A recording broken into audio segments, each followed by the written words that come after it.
Nyai Roro Kidul, the Queen of the Southern Seas. Welcome. Many times in my vlogs I've mentioned Nyai Roro Kidul. Indeed, I've told her legend before, but now I've decided to make a vlog exclusively devoted to her. Not least as she's so important to the Javanese. I believe the most important legend, if you like, to Kejawen, and indeed to Indonesian myth and mysticism. But the other reason is that she has played such an important part in my life since I arrived in Indonesia.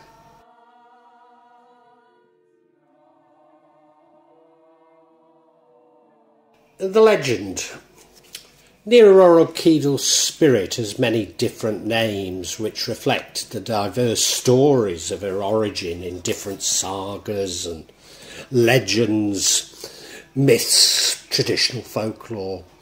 Sundanese people tell of Dewi Kadita, the beautiful daughter of the Sunda Kingdom of Western Java. To the Sunda, she's known as Ratu Laut Selatan, the Queen of the Southern Seas, or meaning the Indian Ocean. The royal house of the Keraton in Surakarta, or Solo, referred to as Kanjeng Ratu Ayu Kencono Sari. Many Javanese believe it's important to use honorific titles, hence these long names when referring to her, such as Nia, Kanjeng and Gusti. People who evoke her also call her Eyang, grandmother. Indeed, despite her somewhat fanciful depictions in popular culture, people in my village, including my wife, claim that she appears as an elderly lady. In popular culture, however, she's often illustrated as a mermaid with a tail as well as the lower parts of the body of a fish. Sometimes Nyai Roro Kidul literally can be spoken of as a naga, the mythical sort of snake dragon creature of Indonesian and indeed, of course, Chinese folklore. The idea may have been derived from some of the myths concerning a princess of Pajang who suffered from leprosy. According to local popular beliefs around the coastal villages of southern Java, the Queen often claims the lives of fishermen or visitors that bathe on the beach, and she usually prefers handsome young men. Indeed, the mythical creature is claimed to be able to take the soul of anyone she wishes for. The most popular myth of Nyai Roro Kidul, as the daughter of Kendiri, Jayabaya. Another version is that Nyai Roro Kidul is a descendant of King Alanga from Kahipuram. Later, Nyai Roro Kidul was also called the daughter of King Panjararan. Nyai Roro Kidul is said to have no husband, although she is said to be the consort of the sultans of Java, becoming a consort in a marriage-like ceremony, which I think later in this vlog I even describe as marriage, but she is actually the consort, and the ceremony, as I say, is marriage-like. As along with Sunan Kalijaga, Nyai Roro Kidul is the patron goddess of the Islamic Mataram Kingdom. According to Javanese legends dated back to the 16th century, the Prince Panembahan Senopati aspired to establish a new Mataram Sultanate against the Pajang overlordship. He meditated on the beach of Parang Kusumo, south of his hometown in Kota Gede, now a part of Jogja. He meditated causing a disturbance, a powerful supernatural phenomenon in the spiritual kingdom of the Southern Sea. As a result, the Queen came to the beach to see who'd caused this menace in her kingdom. But upon seeing this handsome prince, the queen immediately fell in love and asked the prince to stop his meditation. In return, the deity queen, who ruled the spiritual realm of the southern seas, agreed to help Panembahan Senopati in his political efforts to establish a new kingdom. In order to become the spiritual protector of the kingdom, the queen asked to become the prince's wife or spiritual consort of not only Panembahan Senopati, but all of his successors, including the current Sultan of Jogja. One Sundanese folk tale mentioned about Dewi Kadita, the beautiful princess of Pajang Kingdom in West Java, who desperately fled to the southern seas after being struck by black magic. The black magic was cast by a witch under orders of a jealous rival in the palace, and caused the beautiful princess to suffer a disgusting skin disease. So she ends up jumping in the violent waves of the ocean, where she's finally cured and regained her beauty. And the spirits and the demons crowned the girl as the legendary spirit queen of the southern seas. The presence of Nyai Roro Kidul, however, has always been something of a puzzle. Regarding the origins, there's many versions of where Nyai Roro Kidul actually came from. The Javanese people at times believed that Nyai Roro Kidul was an incarnation of two conflicting figures. The Bhattacharya Durga, who is also known as the goddess of destruction and chaos, as well as Dewi Umar, who is the goddess of protection and prosperity. It was for this supernatural powers that the kings or sultans of Java then established a relationship with Nyai Roro Kidul to ensure the safety of their kingdom. However, Javanese and indeed Sunda anthropological and cultural studies suggest that the myth of the Queen of the Southern Seas probably originates from older prehistoric animistic beliefs than in the pre-Hindu Buddhist female deity of the Southern Ocean. If the Javanese Sultan does not want to lose his dignity, he must immediately subdue Nyai Roro Kidul so that she does not become the Bhattacharya Durga. The trick, of course, is to marry, or as I say, become the consort of the queen. Nyai Roro Kidul was first married to Panembahan Senopati, and then, as I say, with all current Mataram sultans, and indeed, as I've said, the Sultan of Jogja is believed to jointly rule the regency of Jogja, which includes my village, with Nyai Roro Kidul today. Interestingly, the line of descent really now goes through the female side, and the current sultan wants to appoint one of his daughters to become the sultan. Now, local people don't have a problem with a female sultan. No, the problem is that they believe it's ridiculous that she could have a consort in a female, Nyai Roro Kidul.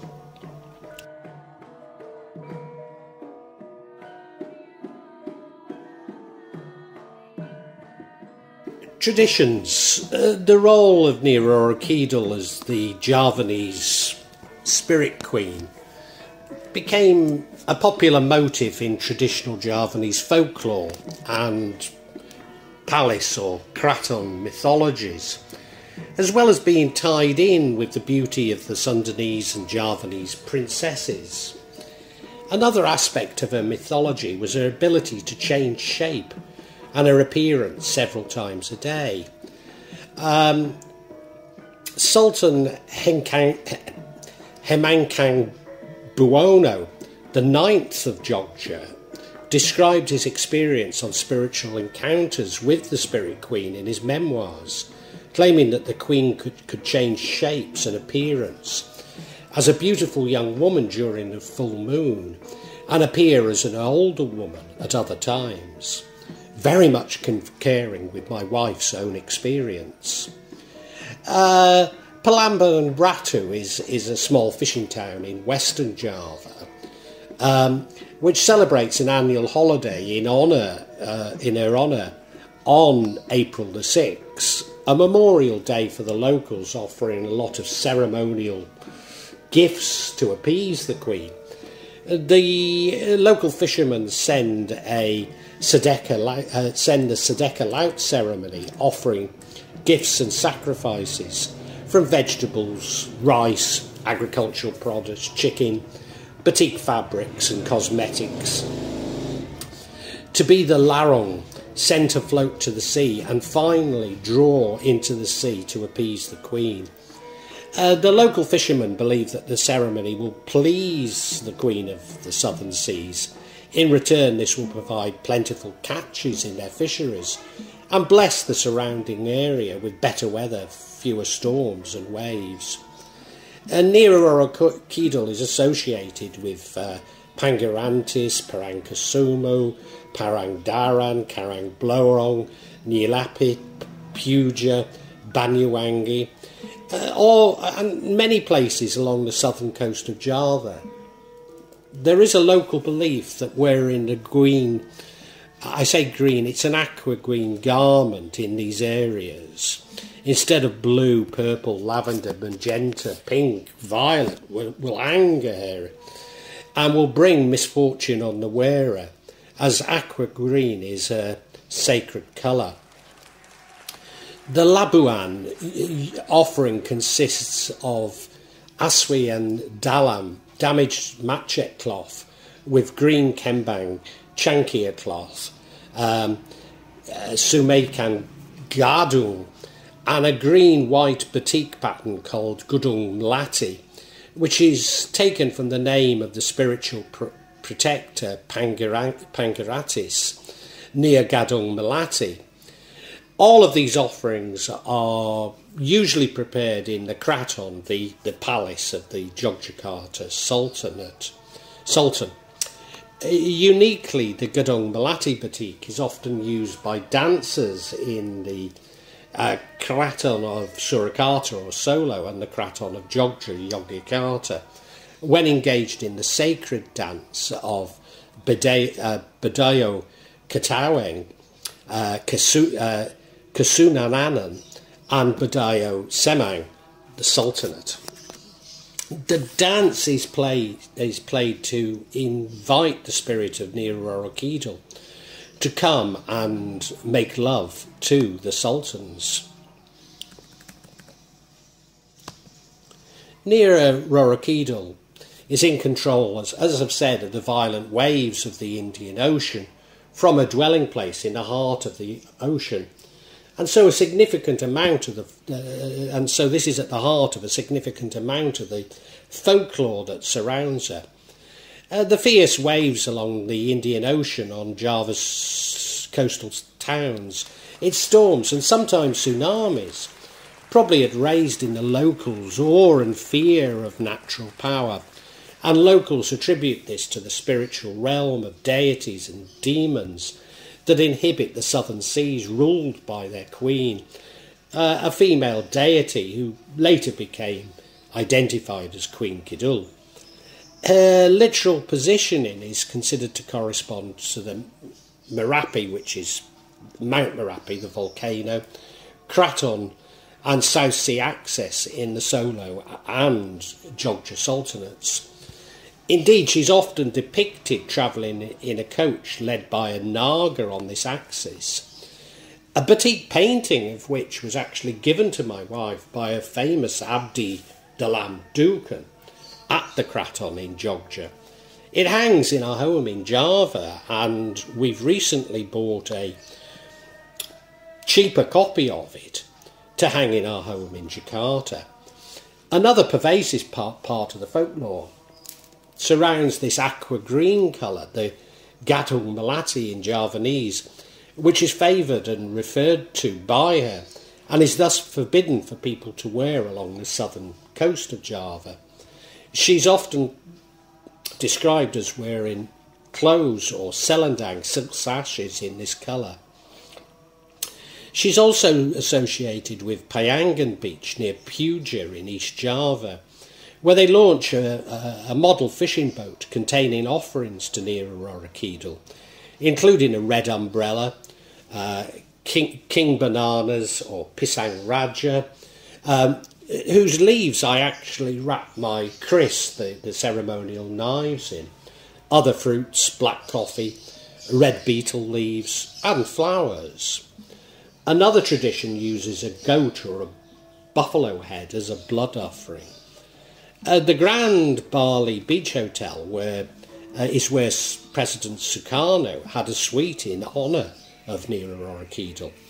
However, the hotel is meant to have been razed by fire, leaving only Nyai Roro Kidul's suite intact. Currently, the hotel is closed and is being developed into a luxury hospital. I do hope that they keep this suite. Although an identical story is told about the Samudara Beach Hotel in Pelambuhu Ratu in West Java, which leads me to be somewhat dismissive of it. But I do know that both hotels have suites devoted to her, and I've commented before that such legends, a bit like holy sites, sites of pilgrimage for Catholics, become very commercialised, and so sometimes we have to be a bit circumspect on parts of these legends. I mean, I really don't know. And she's also venerated further east in Indonesia. Indeed, there's an annual worm eating ceremony amongst local fishermen in her honour. I believe it's in Sumbawa, and they eat these worms to venerate her. Mysticism. In Java, people do pray to Nyai Roro Kidul, particularly in love matters. Now, I know some of my Muslim listeners will be shocked by this.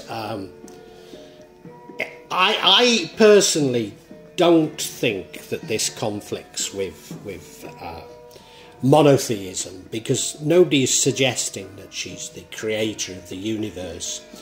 They're asking her to intercede with Allah for their help, just as Catholics who would pray to saints. For this reason, many love pellets are for sale in Indonesia, evoking the name of Nyai Roro Kidul. She's also said to protect the Javanese people, and therefore she could be prayed to for many things, but particularly for protection. The prayers are performed facing east rather than west, which is the direction of Mecca, in a largely Muslim manner, although some people will pray more in a Hindu-Buddhist manner to her. She's believed to hold treasures in the ocean, and people regularly die attempting to recover these treasures. Also, one night every year, Sato Suro, which actually coincides with the Prophet's birthday, the whole of our village prays to Nyai Roro Kidul, as without this precaution they're all possessed and start to speak incoherently and behave with an uncharacteristic lack of dignity. On this day, even the month of Suro, the Javanese refuse to arrange a marriage, as it's reserved for the Sultan, or when she becomes the consort of the Sultan, and results in many challenges if it's ignored. As I say, this is the day when the Sultan consorts with Nyai Roro Kidul, and she then becomes the joint ruler of the Sultanate.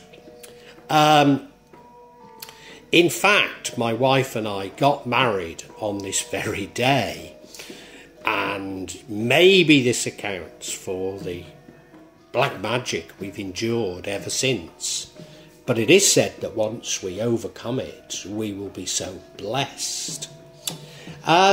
People even refused to travel during the entire month of Suro from their villages. Nyai Roro is the incarnation of Nyai Roro Kidul in a snake form. Some suggest that she's simply a noblewoman in the court of Nyai Roro Kidul, although she's believed to be a daughter of a snake and therefore sometimes seen as a daughter of Nyai Roro Kidul, particularly by people from around Jogja and Solo. Whereas the green represents Nyai Roro Kidul, red is seen to represent Nyai Roro, and praying to Nyai Roro is said to bring wealth. Although some believe that it also risks the wrath of Nyai Roro Kidul, synonymous with asking favours of spirits who will expect something in return.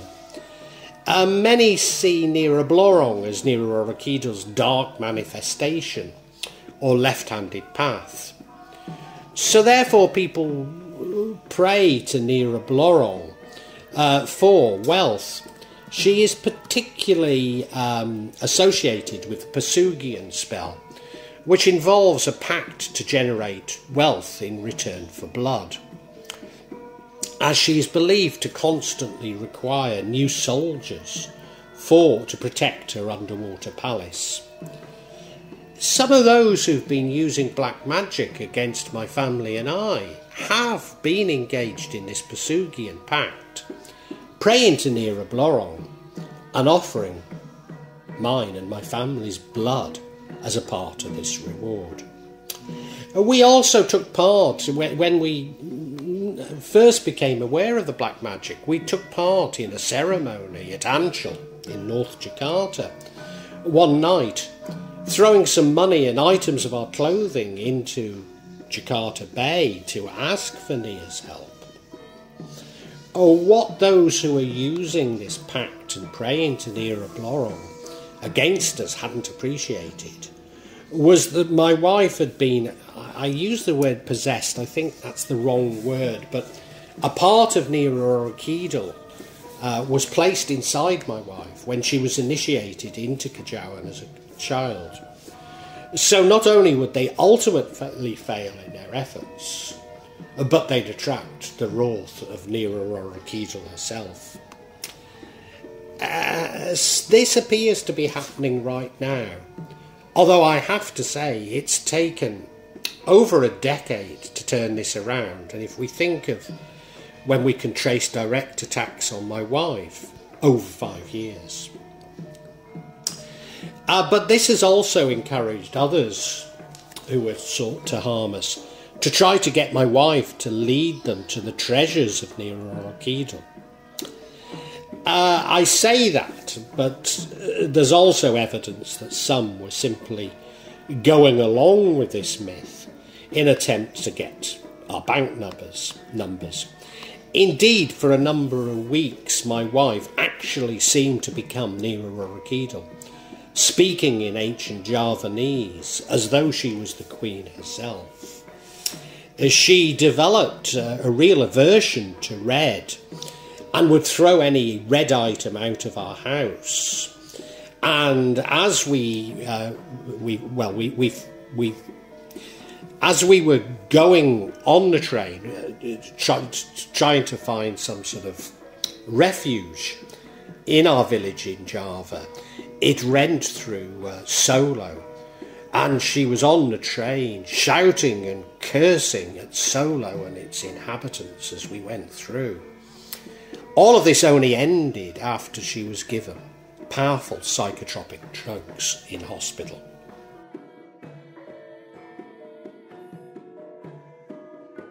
Well, I really hope you've enjoyed this vlog, and if you have, can you help me out a little? Subscribe to the channel, hit the bell, and then you'll be notified of future vlogs. But also hit the like button and make a comment, because these seem to be what determine the YouTube algorithm, and I'm being really punished by it.